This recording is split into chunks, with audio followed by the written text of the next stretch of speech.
ಇದೊಂದು ವಿಶೇಷವಾದಂಥ ಸಭೆ. ಹಿಂದೆ ಕರ್ನಾಟಕ ಮೀಸಲಾತಿ ಸಂರಕ್ಷಣಾ ಒಕ್ಕೂಟದ ಸಭೆಗಳು ನಡೀತಾ ಇದ್ದಾಗ ಬಹುತೇಕ ಲಂಬಾಣಿ, ಬೋವಿ, ಕೊರ್ಚ, ಕೊರ್ಮ, ಅಲೆಮಾರಿ ಸಮುದಾಯದ ಮುಖಂಡರುಗಳಷ್ಟೇ ಭಾಗವಹಿಸ್ತಾ ಇದ್ವಿ. ಆದರೆ ಇವತ್ತೊಂದು ಸಭೆ ಒಂದು ಹೆಜ್ಜೆ ಮುಂದೆ ಹೋಗಿ ನಾವು ಇವತ್ತಿನ ಈ ಸಭೆಯಲ್ಲಿ ನಮ್ಮ ಬಲಗೈ, ಚೆಲವಾದಿ, ಹೊಲೆಯ ಸಮುದಾಯದ ಬಂಧುಗಳು, ಚರ್ಮಕಾರ ಸಮುದಾಯದ ಬಂಧುಗಳು ಕೂಡ ಈ ಸಭೆಗೆ ವಿಶೇಷವಾಗಿ ಅವರು ಬಂದಿದ್ದಾರೆ. ಅವರೆಲ್ಲರಿಗೂ ಕೂಡ ನಾವು ಚಪ್ಪಾಳೆ ಹೊಡೆಯೋದ್ರ ಮುಖಾಂತರ ಸ್ವಾಗತವನ್ನು ಕೋರೋಣ. 4ನೇ ಅಂಶವನ್ನು ನಾವಿಲ್ಲಿ ಚರ್ಚೆ ಮಾಡಬೇಕಾಗಿರೋದು,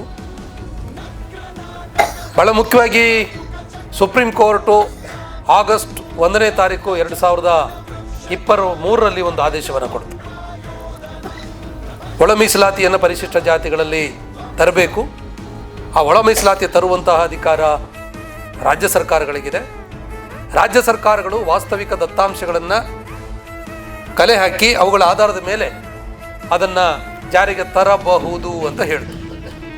ಆ ನಂತರದಲ್ಲಿ ಕರ್ನಾಟಕ ರಾಜ್ಯ ಸರ್ಕಾರ ಒಳ ಮೀಸಲಾತಿ ತರೋ ಪ್ರಯತ್ನದ ಭಾಗವಾಗಿ ನ್ಯಾಯಮೂರ್ತಿ ನಾಗಮೋಹನ್ ದಾಸರ ಆಯೋಗವನ್ನು ರಚನೆ ಮಾಡಿದೆ.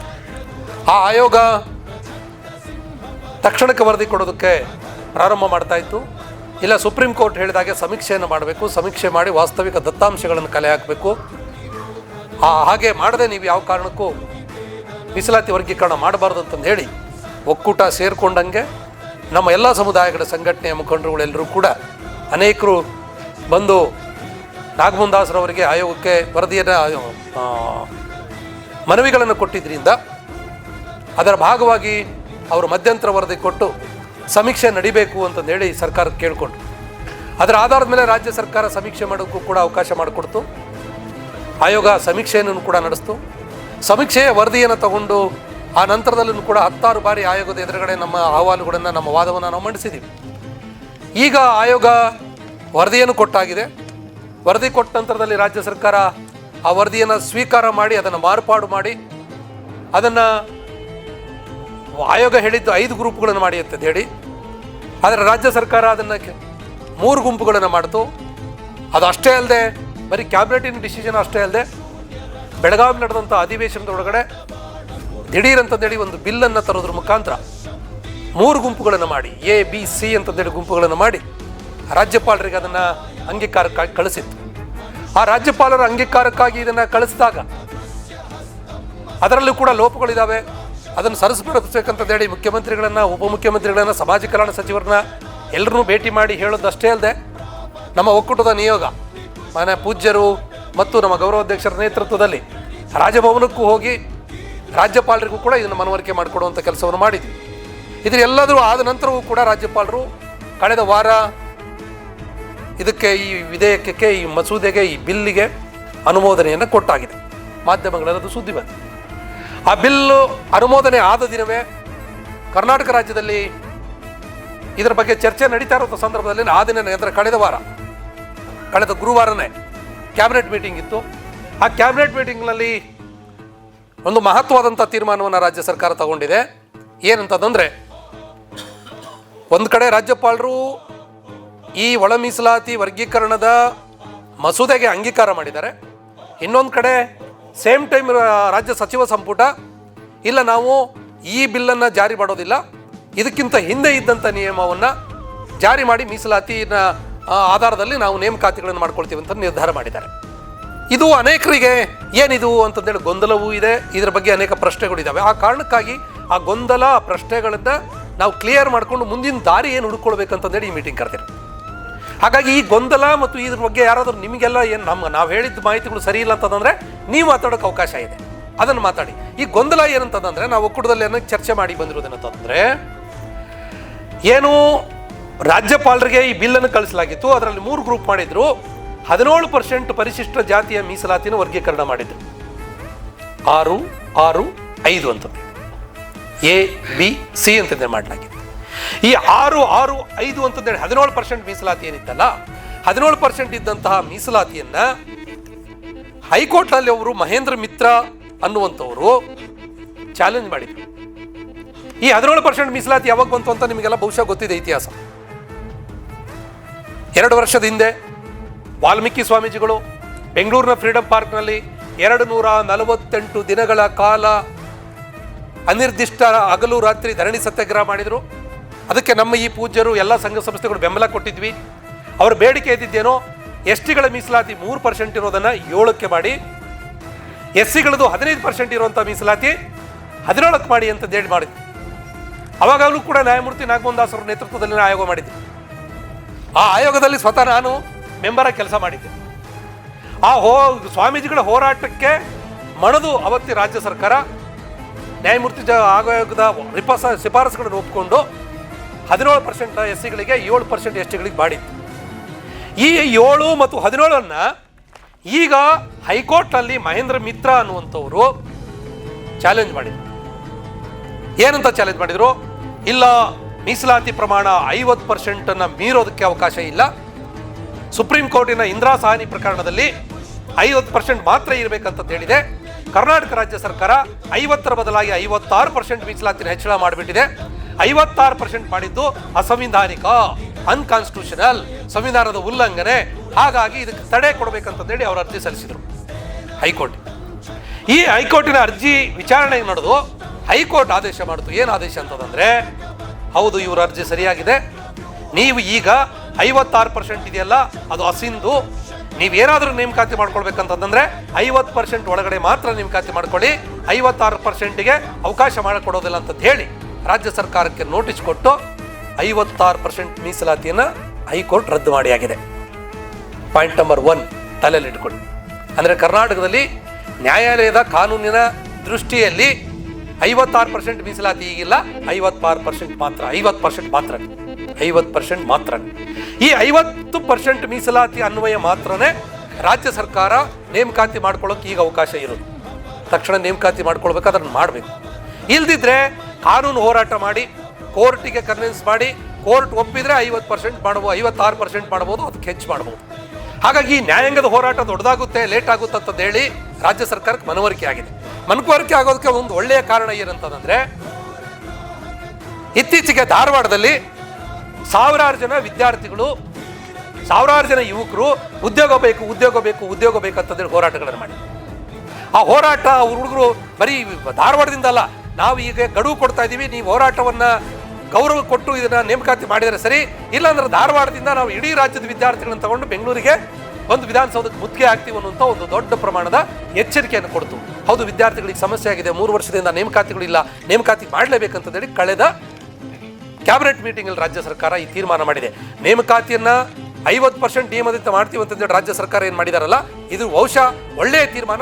ನೀವು ಕೂಡ ಇದನ್ನು ಸ್ವಾಗತ ಮಾಡಬೇಕಾಗಿದೆ. ಒಳ್ಳೆಯ ತೀರ್ಮಾನ, ಯಾಕಂದ್ರೆ ಉದ್ಯೋಗದ ಪ್ರಶ್ನೆ ಇದು, ಮಕ್ಕಳಿಗೆ ಭವಿಷ್ಯದ ಪ್ರಶ್ನೆ.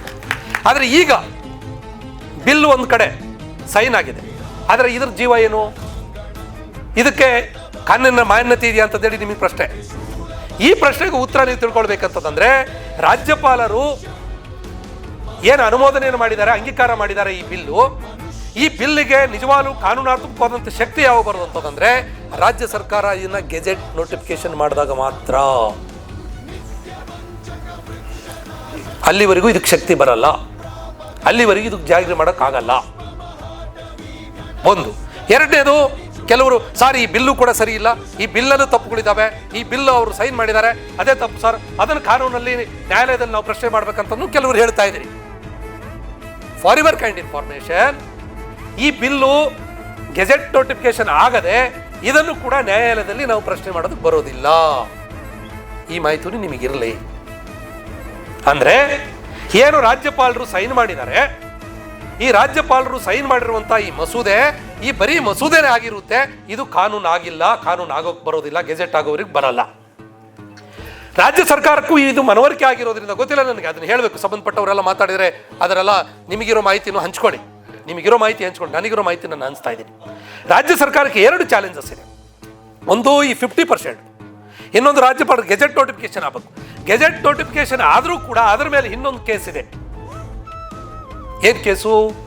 ಏನು 17% ಮೀಸಲಾತಿಯನ್ನು ABC ಅಂತಂದೇಳಿ ರಾಜ್ಯ ಸರ್ಕಾರ ವರ್ಗೀಕರಣ ಮಾಡಿತ್ತು. ಈ ವರ್ಗೀಕರಣ ಮಾಡಿದ್ರು ಕೂಡ ಇದರಲ್ಲೂ ಅನ್ಯಾಯ ಆಗಿದೆ ಅಂತಂದು ಹೇಳಿ ಅಲೆಮಾರಿ ಸಮುದಾಯದವರು ಕೂಡ ಹೈಕೋರ್ಟ್ನಲ್ಲಿ ಪಿಟಿಷನ್ ಅನ್ನು ಫೈಲ್ ಮಾಡಿಕೊಂಡ್ರು.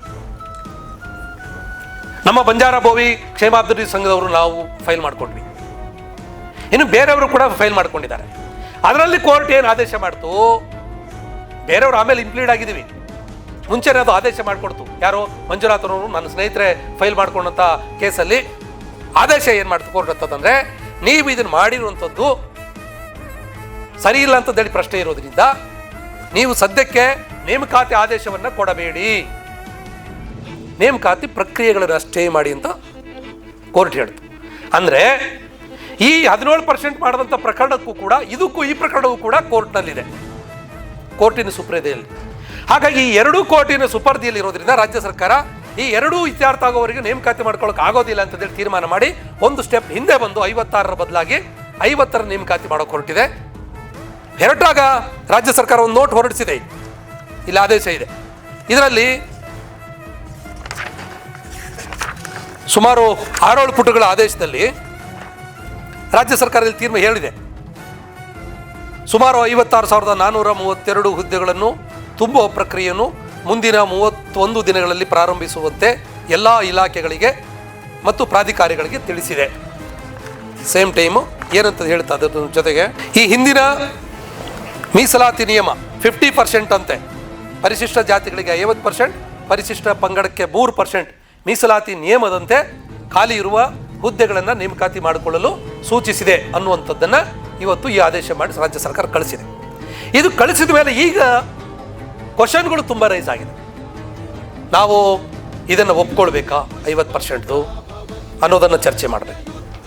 ಎರಡನೇದು, SC-ಗಳಿಗೆ 2% ಇನ್ನು ಕಡಿಮೆ ಆಗಿದೆ, ST-ಗಳಿಗೆ 4% ಇದರಿಂದ ಕಡಿಮೆ ಆಗಿದೆ, ಅದರಿಂದ ಲಾಭ ನಷ್ಟ ಏನು ಚರ್ಚೆ ಮಾಡಬೇಕು. ಮೂರನೇದು, ರಾಜ್ಯ ಸರ್ಕಾರ ನಾವು ಇದರಲ್ಲಿ ಒಳ ಮೀಸಲಾತಿಯನ್ನು ಮಾಡೋದಿಲ್ಲ, ಇದು 15% ಒಟ್ಟಾಗಿನ ಅರ್ಜಿಗಳನ್ನು ಕಾಲ್ ಮಾಡಿ ನೇಮಕಾತಿ ಮಾಡ್ಕೊಳ್ತೀನಿ ಅಂತಂದೇಳಿ ರಾಜ್ಯ ಸರ್ಕಾರ ಹೇಳಿದೆ. ಇದನ್ನು ನಾವು ಸ್ವಾಗತ ಮಾಡಬೇಕಾ? ಇದನ್ನು ನೀವುಗಳು ನಿಮ್ಮ ಅಭಿಪ್ರಾಯಗಳನ್ನು ನೀಡಬೇಕು. ನನಗೆ ವೈಯಕ್ತಿಕವಾಗಿ ಅನಿಸೋದು ಅಂತಂದರೆ, ಇವತ್ತು ನೇಮಕಾತಿಗಳು ಒಟ್ಟಾಗಿ SC-ಗಳು ಇರೋದು ಭಾಳ ಒಳ್ಳೆಯದು. ಅದು 15% ಇರ್ತೀವೋ, 17% ಇರ್ತೀವೋ, 19% ಇರ್ತೀವೋ, ಹಂಗೆ ನೋಡಿದರೆ ನಮ್ಮ ಮೀಸಲಾತಿ ಇವತ್ತು ಹೆಚ್ಚಳ ಆಗಬೇಕಾಗಿದೆ SC-ST-ಗಳು. ಹಾಗಾಗಿ ಈ ಒಟ್ಟಾಗಿ ಇರಬೇಕನ್ನುವಂಥದ್ದು ಭಾಳ ಮುಖ್ಯ. ಈ ಮಧ್ಯೆ 2-3 ಇನ್ನೂ ಗೊಂದಲಗಳನ್ನು ಹೇಳಿ ನನ್ನ ಮಾತುಗಳನ್ನು ಮುಗಿಸ್ತಾರೆ. ಏನೋ ಆಯೋಗದ ವರದಿಯಲ್ಲಿ 5 ಗುಂಪುಗಳು, ರಾಜ್ಯ ಸರ್ಕಾರ ಮಾಡಿದಂಥ 3 ಗುಂಪು. ಈ 3 ಗುಂಪುಗಳಲ್ಲಿ 3ರ C ಗುಂಪಲ್ಲಿ ಇರುವಂಥವರಿಗೆ ಅಲೆಮಾರಿಗಳನ್ನು ಅದರಲ್ಲಿ ಸೇರಿಸಿದ್ದಾರೆ. C ಗುಂಪಲ್ಲಿ ಅಲೆಮಾರಿಗಳಿದ್ದಾರೆ, ಸೂಕ್ಷ್ಮ ಜಾತಿಗಳಿದ್ದಾವೆ. ಬಿ ಗುಂಪಲ್ಲೂ ಕೂಡ ಸೂಕ್ಷ್ಮ ಜಾತಿಗಳಿದ್ದಾವೆ. ಎ ಗುಂಪಿನಲ್ಲೂ ಕೂಡ ಸೂಕ್ಷ್ಮ ಜಾತಿಗಳಿದ್ದಾವೆ. ಈ ಸಣ್ಣ ಪುಟ್ಟ ಅಲೆಮಾರಿ ಸೂಕ್ಷ್ಮ ಜಾತಿಗಳನ್ನು ಪಟ್ಟಿ ಮಾಡುವಾಗಲೂ ಕೂಡ ಇದರಲ್ಲಿ ವ್ಯತ್ಯಾಸಗಳಾಗಿದ್ದಾವೆ. ಇವೆಲ್ಲವೂ ಪ್ರಾಬ್ಲಮ್ ನಮ್ಮ ಎದುರುಗಡೆ ಇದ್ದಾಗ ರಾಜ್ಯ ಸರ್ಕಾರಕ್ಕೆ ನಾವು ವಿನಂತಿ ಮಾಡಬೇಕಾಗಿರೋದೇನಂತಂದರೆ, ಸದ್ಯಕ್ಕೆ ನೀವು ಯಾವ ಸಮುದಾಯಗಳಿಗೂ ತೊಂದರೆ ಆಗದ ರೀತಿಯಲ್ಲಿ ಎಚ್ಚರಿಕೆ ನಿರ್ಧಾರಗಳನ್ನು ತಗೊಳ್ಬೇಕು. ಇದಕ್ಕಾಗಿ ನಾವು ಜನಜಾಗೃತಿಯನ್ನು ಮಾಡಬೇಕಾಗಿದೆ. ಇದಕ್ಕಾಗಿ ನಮ್ಮ ಸಮುದಾಯಗಳನ್ನು ಜಾಗೃತಿ ತರಬೇಕಾಗಿದೆ. ಇಲ್ಲಿ ಕರ್ನಾಟಕ ಮೀಸಲಾತಿ ಸಂರಕ್ಷಣಾ ಒಕ್ಕೂಟದ ಒಂದು ತಾತ್ಪರ್ಯವನ್ನು ನಿಮ್ಗೆ ಹೇಳಲೇಬೇಕು. ಇದು ಒಂದು ಜಾತಿಗಳ ಸಂಘಟನೆ ಅಲ್ಲ, ಇದು ಎಲ್ಲ ಜಾತಿಗಳನ್ನು ಒಳಗೊಂಡಿರುವಂಥ ಒಂದು ವೇದಿಕೆ. ಲಂಬಾಣಿ, ಬೋವಿ, ಕೊರ್ಚ, ಕೊರ್ಮ, ಇವತ್ತು ಚಲವಾದಿ ಬಂಧುಗಳು ಬಂದಿದ್ದಾರೆ. ಪ್ರತ್ಯೇಕವಾಗಿ ಈಗ ಲಂಬಾಣಿಗಳು ನಿನ್ನೆ ಒಂದು ಸಭೆ ಮಾಡಿದ್ದಾರೆ, ಮೊನ್ನೆ ಹೋರಾಟ ಮಾಡಿದ್ದಾರೆ, ಬೋವಿಗಳು ಹೋರಾಟ ಮಾಡಿದ್ದಾರೆ. ಅದು ಪ್ರತ್ಯೇಕ ನಡೀತಾ ಇದೆಯಲ್ಲ, ಅಂಥವು ನಡೀಲೇಬೇಕು. ಆದರೆ ಅವು ಎಲ್ಲವೂ ಕೂಡ ಒಕ್ಕೂಟದ ಜೊತೆಗಿದ್ದಾವೆ, ಒಕ್ಕೂಟವು ಅದರ ಜೊತೆಗಿದ್ದಾವೆ ಅನ್ನೋಂಥದ್ದನ್ನು ತಿಳ್ಕೊಂಡು ನಾವು ಪರಸ್ಪರ ಕೊಡುಕೊಳ್ಳುವಿಕೆ, ಕೋಆರ್ಡಿನೇಷನ್ ಮುಖಾಂತರ ಇದನ್ನು ತಗೊಂಡು ಹೋಗಬೇಕಾಗಿದೆ. ಇಲ್ಲಂತಂದರೆ ಇದು ದಿಕ್ಕು ತಪ್ತದೆ. ಕೊನೆ ಪಾಯಿಂಟ್ ನಾನೇನಂತಂದರೆ, ದಯವಿಟ್ಟು ನೀವುಗಳು ಅರ್ಥ ಮಾಡ್ಕೊಳ್ಬೇಕಾಗಿರೋದು ಏನಂತಂದರೆ, ಇದು ಸಂಘ ಸಂಸ್ಥೆ ಮುಖಂಡರುಗಳ ಸಭೆ, ಜನಪ್ರತಿನಿಧಿಗಳ ಸಭೆ ಅಲ್ಲ. ನೀವು ಇಡೀ ನಿಮ್ಮ ಸಮಯವನ್ನು ಜನಪ್ರತಿನಿಧಿಗಳಿಗೆ ಬೈಯೋದಕ್ಕೆ ಮೀಸಲಿಟ್ಬಿಟ್ರೆ ಇದರಿಂದ ಪ್ರಯೋಜನ ಏನಾಗೋದಿಲ್ಲ. ಅವ್ರಿಗೆ ಸಭೆ ಈಗಾಗಲೇ 2-3 ಸಭೆಗಳು ಪ್ರತ್ಯೇಕವಾಗಿ ನಡೆದಿದ್ದಾವೆ. ಶಾಸಕರುಗಳದ್ದು, ಜನಪ್ರತಿನಿಧಿಗಳದ್ದು, ಗುರುಗಳ ಸಾನ್ನಿಧ್ಯದಲ್ಲಿ ಸಪರೇಟ್ ಸಭೆಗಳು ನಡೆದಿದ್ದಾವೆ. ಅವ್ರಿಗೆ ನಿರ್ದಿಷ್ಟವಾದಂಥ ಕೆಲಸ ಜವಾಬ್ದಾರಿಗಳನ್ನು ಹಂಚಿದ್ದಾರೆ. ಅವ್ರ ಕೆಲಸಗಳನ್ನು ಮಾಡ್ತಾ ಇದ್ದಾರೆ.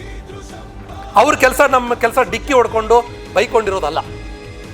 ನಾವು ನಮ್ಮ ಕೆಲಸವನ್ನು ಮಾಡಬೇಕು. ವಿಧಾನಸಭೆಯಲ್ಲಿ ಅವ್ರು ಮಾತನಾಡಬೇಕು, ಸರ್ಕಾರದಲ್ಲಿ ಅವರು ಮಾತಾಡಬೇಕು, ಅಧಿಕಾರಿಗಳ ಮಟ್ಟದಲ್ಲಿ ಮಾತಾಡಬೇಕು, ಮತ್ತು ಗುರುಗಳಿಗೆ ಅವರಿಗೆ ಅದನ್ನು ಮಾರ್ಗದರ್ಶನ ಮಾಡ್ತಾರೆ. ಹಾಗಾಗಿ ನೀವು ಮೊದಲು ಅಭಿಪ್ರಾಯ ಹೇಳಬೇಕಾದ್ರೆ ಬೈತಾ ಇದ್ದೀರಾ, ಅದು ಬೇಕಾಗಿಲ್ಲ ಅಂತ ಒಂದು ಸ್ವಲ್ಪ ಸ್ಟಾಪ್ ಮಾಡಿಬಿಡೋಣ ಅಂಥವೆಲ್ಲ. ನಾವು ನಮ್ಮ ಜನರನ್ನ ಜಾಗೃತಿಗೊಳಿಸಬೇಕು. ಸುಮಾರು 1 ಕೋಟಿ ಇರುವಂಥ ಪರಿಶಿಷ್ಟ ಜಾತಿ ಸಮುದಾಯಗಳನ್ನು ಜಾಗೃತಿಗೊಳಿಸೋದಕ್ಕೆ ನೀವೇನು ಮಾಡ್ತೀವಿ ಅನ್ನೋದು ಭಾಳ ಮುಖ್ಯ. ತಾಲೂಕು ಮಟ್ಟದಲ್ಲಿ ಏನು ಮಾಡ್ತೀವಿ ಅಂತ ಮುಖ್ಯ, ಜಿಲ್ಲಾ ಮಟ್ಟದಲ್ಲಿ ಏನು ಮಾಡ್ತೀವಿ ಅಂತಂದೇಳಿ ಮುಖ್ಯ. ಇಲ್ಲಿ ನನಗೆ ನಿಮಗೆ ಪ್ರಪೋಸಲ್ ಕೊಡೋದಕ್ಕೆ ವಿನಂತಿ ಏನಂತಂದರೆ, ನಾವೀಗ ಅಧಿವೇಶನ ಸ್ಟಾರ್ಟ್ ಆಗ್ತಾ ಇದೆ. ಅಧಿವೇಶನಕ್ಕೆ ನಮ್ಮೂರಿನ ಶಾಸಕರು ನಮ್ಮೂರಿನ ಮಂತ್ರಿಗಳು ಬರ್ತಾ ಇದ್ದಾರೆ. ಬರಬೇಕಾದ್ರೆ ಅವರು ನಮ್ಮ ಬೇಡಿಕೆಯನ್ನ ನಮ್ಮ ವಿಧಾನಸಭೆಯಲ್ಲಿ ಮಾತಾಡೋಕ್ಕಾಗುತ್ತೆ. ಬರೀ ನಮ್ಮ ಸಮುದಾಯದ 7-8 ಜನ MLAಗಳಿಗೆ ಎಷ್ಟು ಜನಕ್ಕೆ ಮಾತಾಡೋಕ್ಕಾಗುತ್ತೆ? 224 ಕ್ಷೇತ್ರದಲ್ಲಿ ನಾವಿಲ್ವಾ? ಓಟ್ ಹಾಕಿಲ್ವಾ ಅವ್ರಿಗೆ? ನಾವು ಮೇಲ್ಜಾತಿಯವ್ರಿಗೆ ಓಟ್ ಹಾಕಿಲ್ವಾ? ಅವ್ರು ನಮ್ಮ ಪರವಾಗಿ ಮಾತಾಡಬಾರ್ದಾ? ನಮ್ಮವ್ರು ಅಷ್ಟೇ ಮಾತಾಡ್ಬೇಕಾ? 224 ಕ್ಷೇತ್ರದ ಶಾಸಕರಿಗೂ ಕೂಡ ನಾವು ಮನವಿ ಕೊಟ್ಟು ನಮ್ಮ ಪರವಾಗಿ ನೀವು ಇರಬೇಕು ಅಂತಂದೇಳಿ ಹೇಳಬೇಕು. ಇಷ್ಟು ಜನ ಸಚಿವರುಗಳು ನೀವು ನಮ್ಮ ಪರವಾಗಿ ಇರಬೇಕು, ನಮ್ಮ ಪರವಾಗಿ ನೀವು ಮಾತಾಡಬೇಕಂತಂದೇಳಿ ಅವ್ರಿಗೆ ಹೇಳಬೇಕು. ಹಾಗಾಗಿ ಸಚಿವರಿಗೆ ಹೇಳೋದು ಹೇಗೆ, ಶಾಸಕರಿಗೆ ಹೇಳೋದು ಹೇಗೆ, ಮತ್ತು ಬಲವಾಗಿ ಮುಖ್ಯಮಂತ್ರಿಗಳಿಗೆ ಉಪಮುಖ್ಯಮಂತ್ರಿಗಳಿಗೆ ಇವರಿಗೆ ಹೇಳೋದೇನೋದು ಮುಖ್ಯ. ಮತ್ತು ಎಲ್ಲ ಪಕ್ಷದವರಿಗೂ ಮನವರಿಕೆ ಮಾಡಿಕೊಡೋದು ಬಹಳ ಮುಖ್ಯ. ಈ ಪಕ್ಷಗಳ ಮುಖಂಡರುಗಳು ಕೆಲವರು ಏನು ಮಾಡ್ತಾರಂದ್ರೆ ನಮ್ಮ ವೇದಿಕೆಗೆ ಬಂದು ನಮ್ಮ ಪರವಾಗಿ ಮಾತಾಡಿ ಹೋಗೋದು, ಇನ್ನೊಬ್ಬರ ವೇದಿಕೆಗೆ ಹೋಗಿ ಅವ್ರ ಪರವಾಗಿ ಅವ್ರನ್ನ ಮಾತಾಡಿ ಅವ್ರನ್ನ ಪ್ರವೋಕ್ ಮಾಡೋದು. ಇದು ನಿಲ್ಲಬೇಕು. ಇದು ಸಮುದಾಯಗಳ ಪ್ರಶ್ನೆ. ಅಂದ್ರೆ ಇದು ಏನು ತೋರಿಸುತ್ತೆ, ಏನು ಮಾಡುತ್ತಂದ್ರೆ ಸಮುದಾಯಗಳನ್ನು ಎಸ್ಸಿಗಳ ವಿರುದ್ಧ ಎತ್ತು ಕಟ್ಟೋ ಕೆಲಸವನ್ನು ಕೂಡ ಕೆಲವರು ಮಾಡ್ತಾ ಇದಾರೋ ಇಲ್ಲ, ಅಣ್ಣ ತಮ್ಮಂದ್ರನ್ನ ಎತ್ತು ಕಟ್ಟಿ ಬೀದಿಗೆ ನಮ್ಮನ್ನ ದಿವಾಳಿ ಮಾಡ್ತಾರೆ. ಹಾಗಾಗಿ ರಾಜಕೀಯ ಪಕ್ಷಗಳ ಮುಖಂಡರುಗಳಿಗೂ ಕೂಡ ನೀವು ಪರಿಶಿಷ್ಟ ಜಾತಿ ಮೀಸಲಾತಿ ವಿಚಾರದಲ್ಲಿ ಎಚ್ಚರಿಕೆಯಿಂದ ಮಾತಾಡಬೇಕು ಅಂತಂದೇಳಿ ನಾವು ಸಂದೇಶವನ್ನು ಕೊಡಲೇಬೇಕಾಗಿದೆ. ಅದು ಯಾವುದೇ ಪಕ್ಷದವರಾಗಿರಲಿ ಈ ಎಲ್ಲ ಅಂಶಗಳನ್ನು ನೀವು ಇವತ್ತು ನಿರ್ಣಯ ಮಾಡಬೇಕಂತಂದು ಹೇಳ್ತಾ ಇಷ್ಟು ವಿಚಾರಗಳನ್ನು ನಿಮಗೆ ಹೇಳಿದ್ದೀವಿ. ಇವತ್ತಿನ ತುರ್ತು ಆ ಮೀಟಿಂಗನ್ನು ಕರೆದಿದ್ದೀವಿ. ಹಬ್ಬ ಇದೆ ರಾಜ್ಯದಲ್ಲಿ. ಹಬ್ಬ ಇದ್ದರೂ ಕೂಡ ದೊಡ್ಡ ಸಂಖ್ಯೆ, ನೋಡಿ ಫುಲ್ ಆಗಿದೆ ಹಾಲು. ಒಂದು ಸಂತೋಷ ಏನಂದರೆ ಇಡೀ ಸಭಾಂಗಣ ತುಂಬಿದೆ. ಹಬ್ಬದ ದಿನವೂ ಕೂಡ ದೊಡ್ಡ ಸಂಖ್ಯೆಯಲ್ಲಿ ನೀವೆಲ್ಲರೂ ಕೂಡ ಬಂದಿದ್ದೀರಿ. ಒಂದು ಆರೋಗ್ಯಕರವಾದಂಥ ಚರ್ಚೆ ಮಾಡೋಣ. ಎಲ್ರಿಗೂ ಊಟಕ್ಕೆ ವ್ಯವಸ್ಥೆ ಇದೆ, ಊಟನೂ ಮಾಡೋಣ. ಆ ನಂತರದಲ್ಲೂ ಕೂಡ ಸೇರ್ಕೊಳ್ಳೋಣ ಅಂತ ಹೇಳ್ತಾ ನನ್ನ ಪ್ರಾಸ್ತಾವಿಕ ಮಾತುಗಳನ್ನ ಮುಗಿಸ್ತೇನೆ. ಧನ್ಯವಾದ.